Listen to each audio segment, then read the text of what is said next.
औज़ुबिल्लाहिमिनश्शैतानिर्रजीम बिस्मिल्लाहिर्रहमानिर्रहीम। मैं हूं आपका दोस्त शहदुल्लाह शहदी और वेलकम करता हूं अपने चैनल में।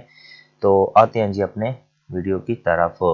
आज का जो पहला सवाल है वो है जी 30 नंबर का पहला सवाल है और दूसरा 1 से लेकर 30 तक एमसीक्यूज हमने डिस्कस किए थे। तो आते हैं जी अपने एमसीक्यूज की तरफ। Book keeping with specially concern with the following. Book keeping जो होती है ये कंसर्न होती है, जुड़ी हुई होती है किसके साथ? जब हम रिकॉर्ड करते हैं फाइनेंशियल इंफॉर्मेशन को बुक्स ऑफ अकाउंट में तो क्या होता है, तो तब हम बुक कीपिंग कर रहे होते हैं। ठीक है, बुक कीपिंग, बुक मीन किताब और कीपिंग मीन रखना। बुक कीपिंग मीन किताब का एक रखना, इसका ये तो लफ्जी मतलब ये है। तो जब किताब का रखना मीन बुक्स ऑफ अकाउंट को मेंटेन करना एक फाइनेंशियल इंफॉर्मेशन के साथ।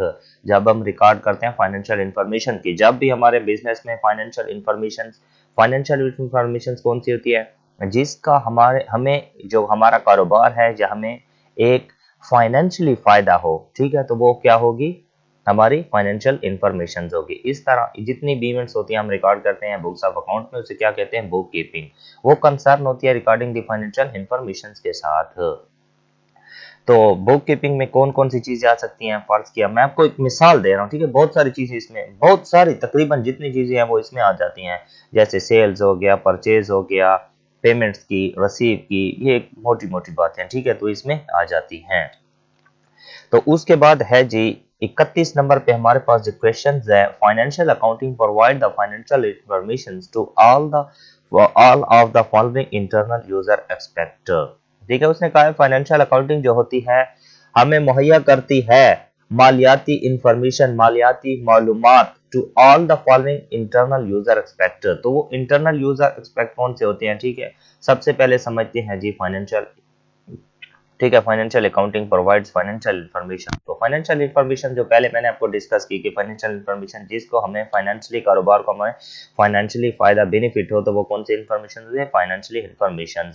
हम कारोबार में वो ट्रांजैक्शन नहीं रिकॉर्ड करेंगे। फर्ज किया कि मैं आपको एक मिसाल दे देता हूं, ठीक है, कि असलम जो है एक टूर पे गया, ठीक है, तो टूर का बिजनेस के साथ हमारा कोई ताल्लुक नहीं है, तो उसको हम रिकॉर्ड नहीं करेंगे। ऐसी ट्रांजैक्शन बुक्स ऑफ अकाउंट में रिकॉर्ड की जाती हैं जिसका हमारे बिजनेस के साथ ताल्लुक हो, फाइनेंशियली ताल्लुक हो, ठीक है, रिलेशंस ऑफ फाइनेंस के साथ फाइनेंशियली। ठीक है, तो उसने इस क्वेश्चन में ये बात पता की है कि इंटरनल यूजर जो होते हैं वो किस मकसद के लिए इंफॉर्मेशन जो होती है मुहैया करते हैं फाइनेंशियल अकाउंटिंग में।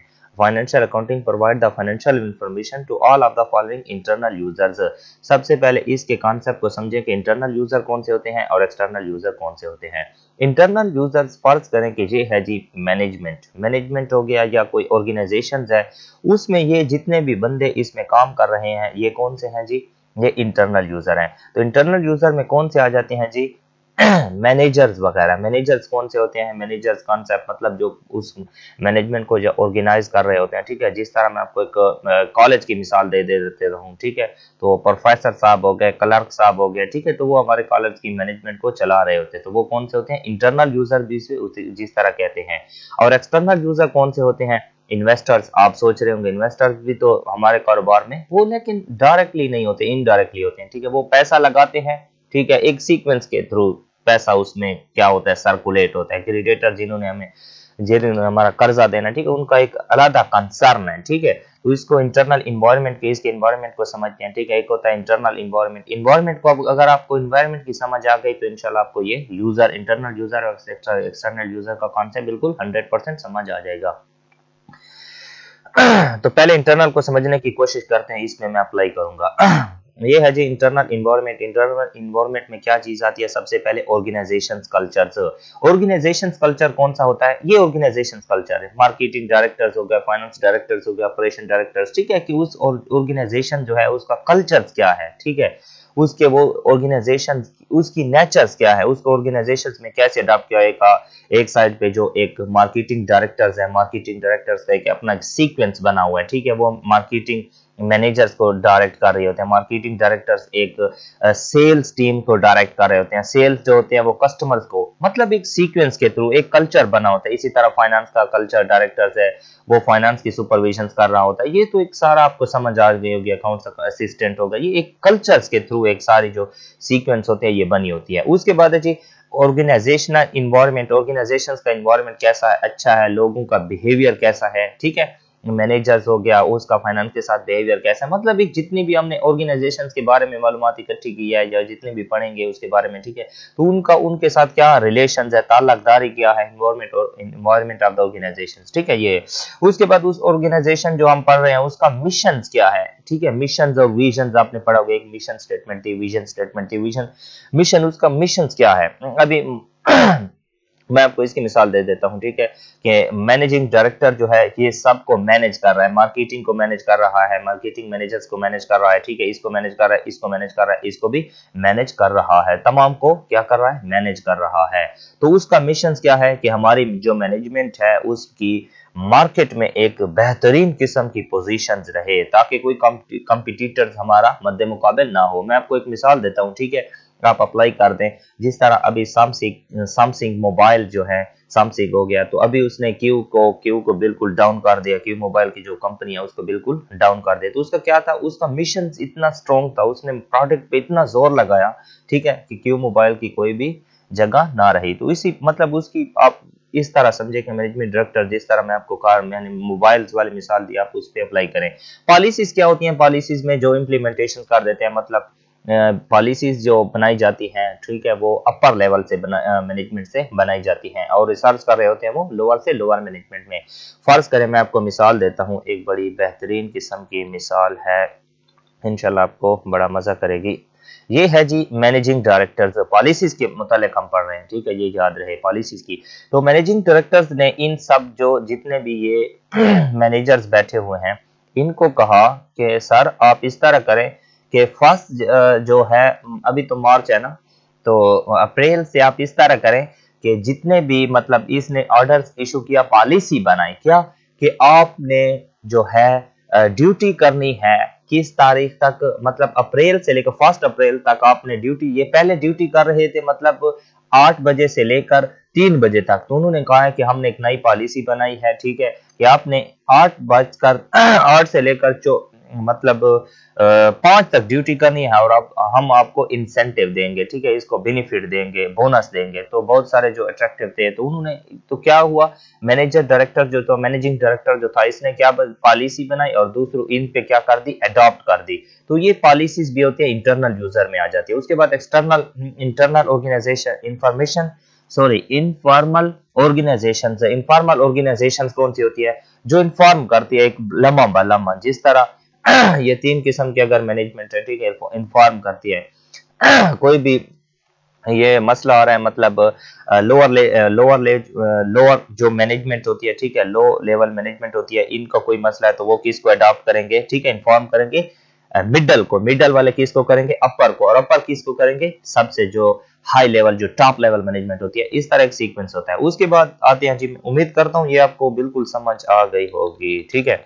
उसके बाद आते हैं जी एक्सटर्नल इन्वायरमेंट। एक्सटर्नल इन्वायरमेंट कौन सा होता है, उसमें आ जाता है इकोनॉमिक इन्वायरमेंट। इकोनॉमिक इन्वायरमेंट कौन सा होता है, इकोनॉमिकली जो जिस तरह बेनिफिट करे या नुकसान पहुंचाए हमारी ऑर्गेनाइजेशंस को। बाज़ औक़ात इस तरह भी होता है ना कि इकोनॉमिक इवेंट्स होते हैं तो उससे ऑर्गेनाइजेशंस को लॉस हो जाता है।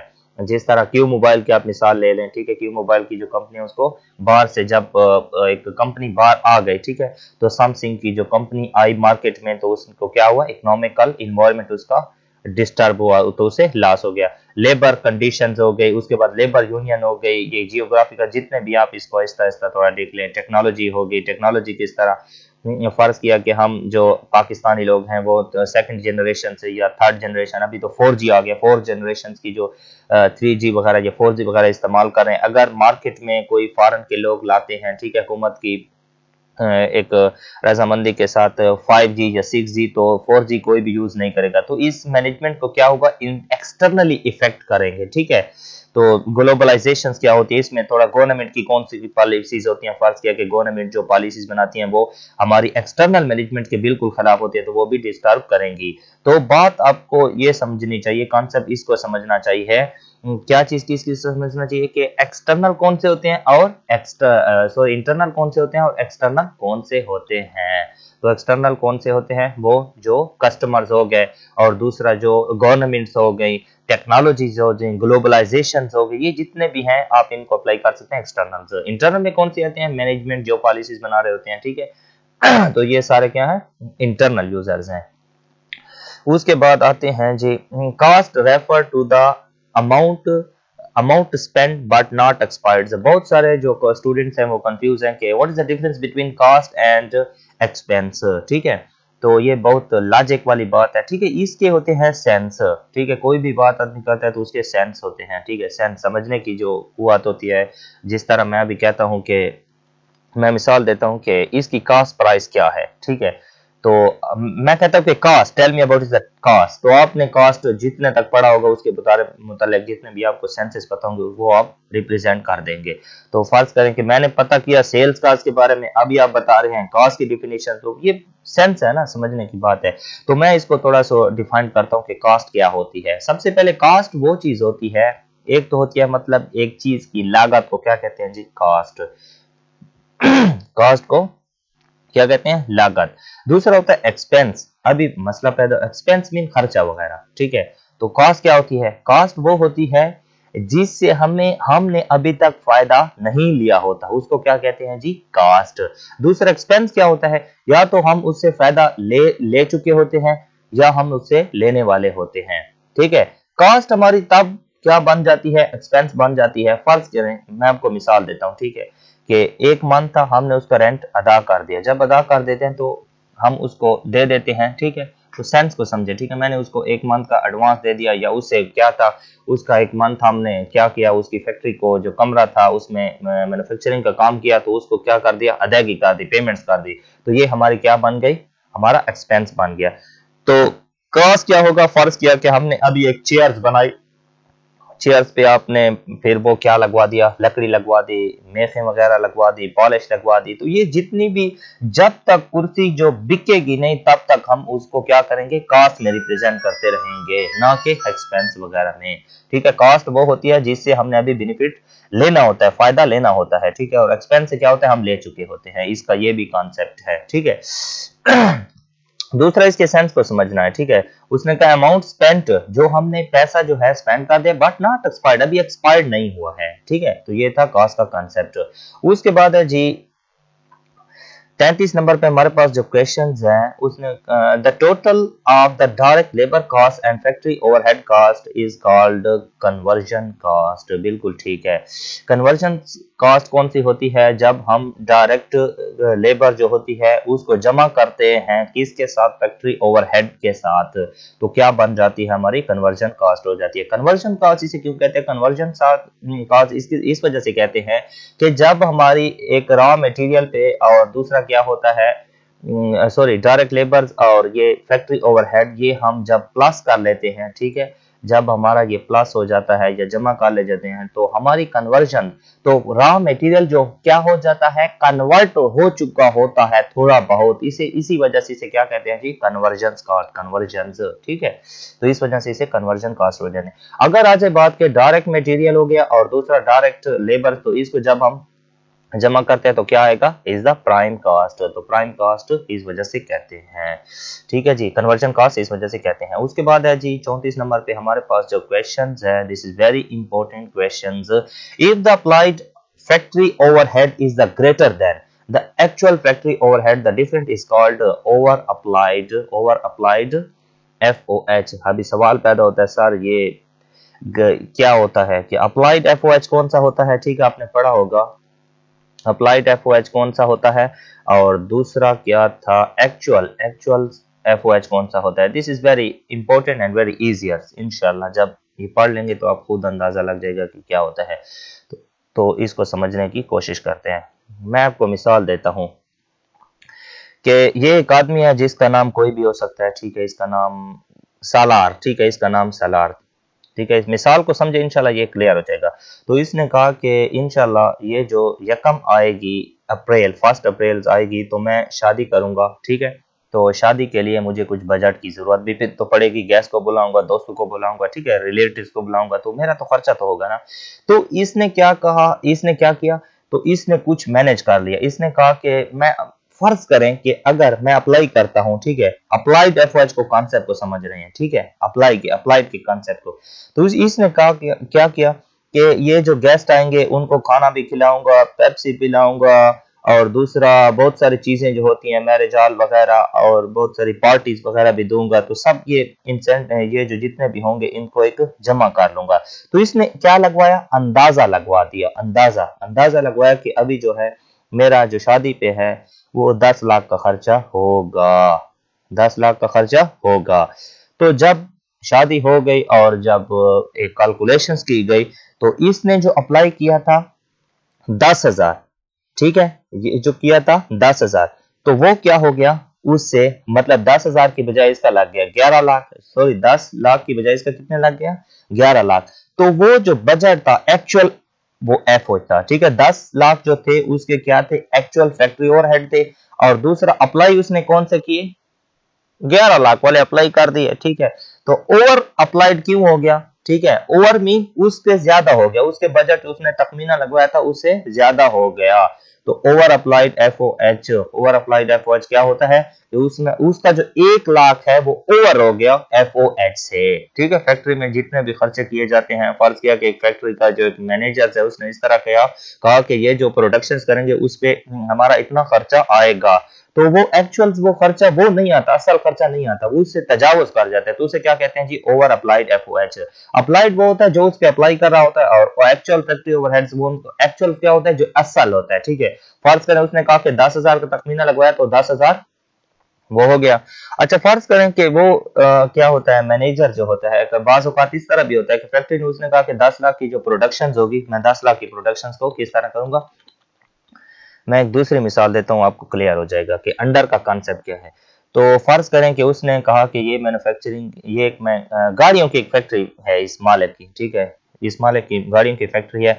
इसने कहा प्रोडक्शन मैनेजर को कि सर कुछ इस तरह है कि 10 गाड़ियां बनानी है और इतने 10 लाख ले लो और 10 गाड़ियां बनानी है। तो क्या करेगा, उसने जब पैसा लगवाया और सबको मैनेजमेंट में फेंक दिया कि आप ये कर लें, ये कर दें, प्रोडक्शन मैनेजर ने शुरू कर दिया काम।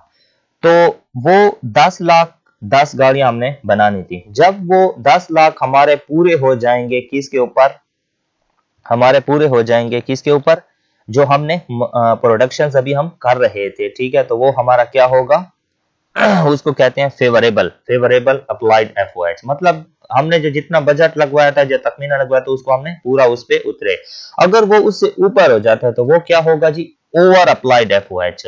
और तीसरा कौन सा होता है, अंडर। फर्ज करें कि मैंने 10 गाड़ियां 10 लाख में बनवानी थी और वो बन गई 7 लाख पे या 8 लाख पे, तो हम क्या हो गया, applied sorry under applied FOH में आ गए, ठीक है। तो इसका कॉन्सेप्ट ये था, उम्मीद करता हूँ ये आपको समझ आ गई होगी। तो उसने कहा इफ द अप्लाइड एफओएच, जब हम अप्लाई कर रहे होते हैं वो बड़ा हो जाता है देन द एक्चुअल, ठीक है, जो असल हमारा लगता है, तो उसमें डिफरेंस जो होता है उसे क्या कहते हैं, over applied FOH.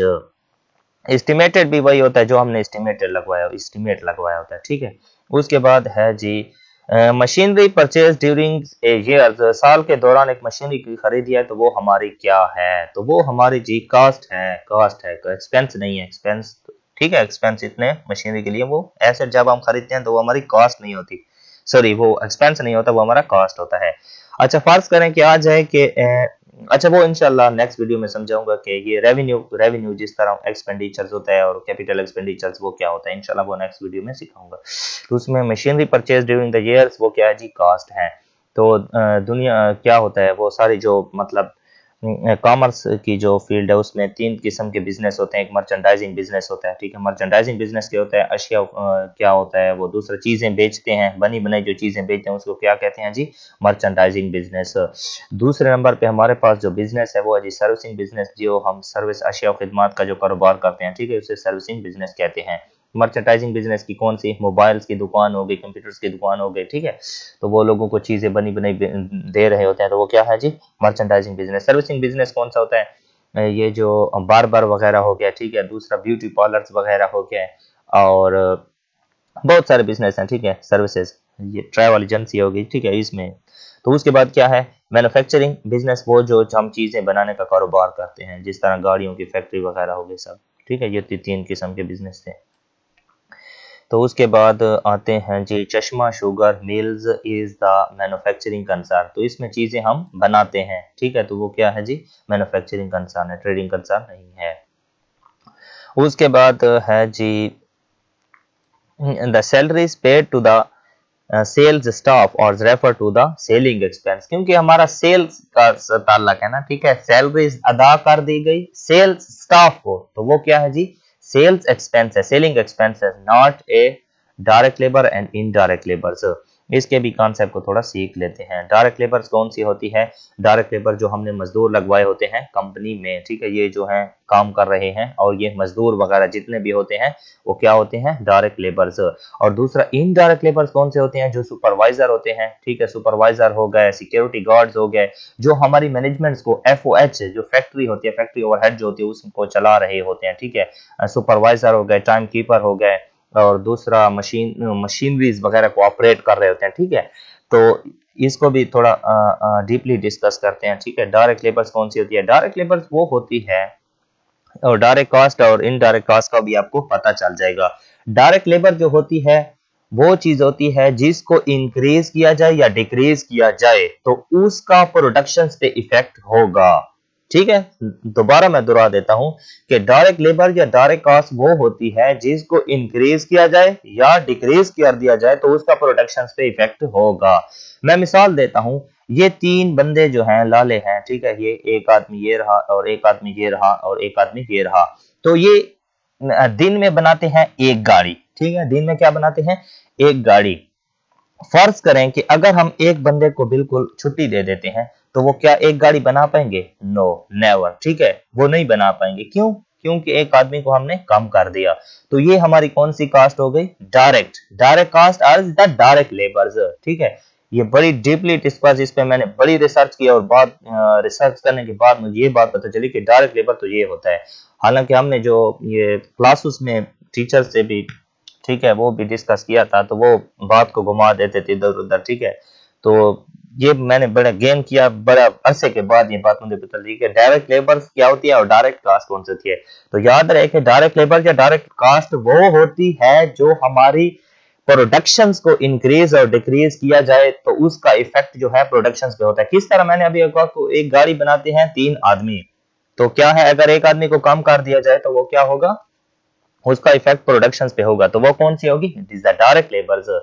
Indirect labours कौन सी होती है, मैं आपको एक मिसाल देता हूं, आपको फौरन समझ आ जाएगी, ठीक है। ये 3 आदमी थे, ठीक है, तब भी एक गाड़ी बना रहे थे, तब एक गाड़ी बना रहे थे। फर्ज करें इसके ऊपर एक डिप्टी लगा दी, सुपरवाइज कर रहा है एक आदमी, ठीक है, सुपरवाइज कर रहा है एक आदमी, जिसका नाम कोई भी हो सकता है। तो वो अगर सुपरवाइज एक आदमी करेगा तो वो भी इनडायरेक्ट लेबर में आएगा, ठीक है। दूसरा उसके साथ लगवा दो, तो अगर वो एक दूसरे इन दोनों को चेक कर रहे हैं, ठीक है, मतलब ये एक आदमी है और दूसरा ये दूसरा आदमी है, तब इनको चेक कर रहा है, ठीक है, वो एक लगा दें, 2 लगा दें, तो इसका कोई प्रोडक्शन पे हमारे पे कोई फर्क नहीं पड़ेगा। तो इनडायरेक्ट क्या होती है, इनडायरेक्ट लेबर ऐसी होती है जिसको इंक्रीज किया जाए या डिक्रीज किया जाए तो उसका इफेक्ट किस चीज पे, हमारी प्रोडक्शन के ऊपर नहीं पड़ता है। अभी आपको कॉन्सेप्ट समझ आ गया हो गया, ठीक है। डायरेक्ट लेबर वो होती है जिसको इंक्रीज या डिक्रीज किया जाए तो उसका इफेक्ट हमारा प्रोडक्शन पे डायरेक्टली होता है। जिस तरह मैंने कहा कि ये 2 जो आदमी थे, इनको मैंने एक आदमी निकाल लिया, ठीक है, तो 2 आदमियों ने गाड़ी नहीं बनाई, क्यों, क्योंकि वो डायरेक्ट लेबर थे और डायरेक्ट कास्ट की, इनकी जो कास्ट होगी वो डायरेक्ट कास्ट होगी। और इनडायरेक्ट क्या था, मैनेजर और सुपरवाइजर लगवा दिए, उसके ऊपर 2 लगवाए, 3 लगवाए, तो उसका क्या होगा, अगर 3 लगवा दें फिर भी वही गाड़ी बना रहे हैं, और अगर 4 लगवा दिए वो तो सुपरवाइज करेंगे कि आप इस तरह बनाए, इस तरह बनाए, ठीक है। 4 लगवा दें तो उसका कोई इनडायरेक्ट नहीं होगा। दूसरा डायरेक्ट लेबर कास्ट कौन सी होती है, डायरेक्ट लेबर कास्ट वो होती है जो जल्दी आइडेंटिफाई हो सके, वो हमारी क्या होती है जी, डायरेक्ट लेबर कास्ट, ठीक है। डायरेक्ट लेबर कास्ट कौन सी होती है, डायरेक्ट लेबर कास्ट वो होती है जो जल्दी से हम उसे आइडेंटिफाई कर सकें, ठीक है। फर्ज करें कि आप गाड़ी बना रहे हैं, जो गाड़ियों का कारोबार है, तो गाड़ी को जब देखते हैं तो ठीक है उसमें मेटल ज्यादा नजर आता है, this is the direct cost, ठीक है। इनडायरेक्ट कास्ट कौन सी है, जिसको हम जल्दी से या आसानी के साथ आइडेंटिफाई नहीं कर सकते, तो वो कौन सी होती है, इनडायरेक्ट कास्ट। उसकी मिसाल ये है कि एक आदमी है, ठीक है, उसने कुर्सी बनाई तो मेखे वगैरह जो है ये इनडायरेक्ट कास्ट हो गए, ठीक है, और दूसरा जो सुपरवाइज कर रहे होते हैं ये भी इनडायरेक्ट कास्ट हो गई। उम्मीद करता हूँ ये आपको जरूर पसंद, ये जो क्या होता है ये आपको जरूर समझ आई होगी इसकी कॉन्सेप्ट की। तो इसमें क्या है जी, सेलिंग एक्सपेंस। उसके बाद है जी over applied FOH is deducted from the cost of goods sold. Over applied FOH जो होता है, ठीक है, ओवर जब हमारे खर्चे तजावुज कर जाते हैं, ठीक है, वो उसको किस चीज से डिडक्ट करते हैं, कॉस्ट ऑफ गुड्स सोल्ड से डिडक्ट करते हैं। बिल्कुल आपने cost of goods sold statement अगर पढ़ी है तो आपको जरूर भी पता होगा कि ओवर अप्लाइड एफओएच जो माइनस करते हैं हम कॉस्ट ऑफ गुड्स सोल्ड से। ये बड़ा लॉजिक वाला क्वेश्चन है, इंशाल्लाह इसको सीखने में बड़ी मदद मिलेगी, हमें बहुत सारी इंफॉर्मेशन मिलेगी। तो उसने कहा है कि the total cost of the goods produced during the year is called, जो साल के दौरान हम चीजें क्या करते हैं, प्रोड्यूस करते हैं, उसे क्या कहा जाता है, the cost of goods sold. अब दो सोच रहे होंगे कि ये कॉस्ट ऑफ गुड्स मैन्युफैक्चर्स क्यों नहीं कहते हैं, ठीक है, तो कॉस्ट ऑफ गुड्स मैन्युफैक्चर्स वो होता है कि अभी हमने उसमें फिनिश गुड्स प्लस करनी होती है और मनफी करनी होती है। क्या चीज, फिनिश गुड्स एंडिंग, ओपनिंग जमा करते हैं और एंडिंग हमेशा मनफी करते हैं। तो अभी हमारी जो कॉस्ट ऑफ गुड्स सोल्ड होती है तो वो चीज तैयार हो चुकी होती है, ठीक है, तो वो उससे डिडक्ट क्या चीज करते हैं, कॉस्ट ऑफ गुड्स मैन्युफैक्चर्स जो क्या होती है, cost of goods sold, not a cost of goods manufacture. Cost of goods manufacture में स्टेप हमारा रह रहा होता है, कौन सा, तो वर्क इन प्रोसेस हो गया और दूसरा फिनिश गुड्स हो गया, ठीक है, तो वर्क इन प्रोसेस ये आपको समझ आ गई होगी। उसके बाद last questions of this video, in accounting an economic events is refer to the transactions. बिल्कुल ठीक है, अकाउंटिंग की जो टर्मिनोलॉजीज होती है, इकोनॉमिक इवेंट वो किस चीज को कहा जाता है, ट्रांजैक्शंस को कहा जाता है, कैश या बैंक स्टेटमेंट्स, इसका तल्लुक इसके साथ नहीं होता। तो ये थी मेरी 10 और 20 किस्म की वीडियो, उम्मीद करता हूँ ज़रूर आपको पसंद आई होगी। अपनी पसंद और नापसंद का इज़हार ज़रूर करें, कमेंट्स किया करें, हमारी वीडियो को शेयर करें ताकि हमारी हौसला अफजाई हो, ठीक है। तब तक के लिए खुदा हाफिज़, पाकिस्तान जिंदाबाद।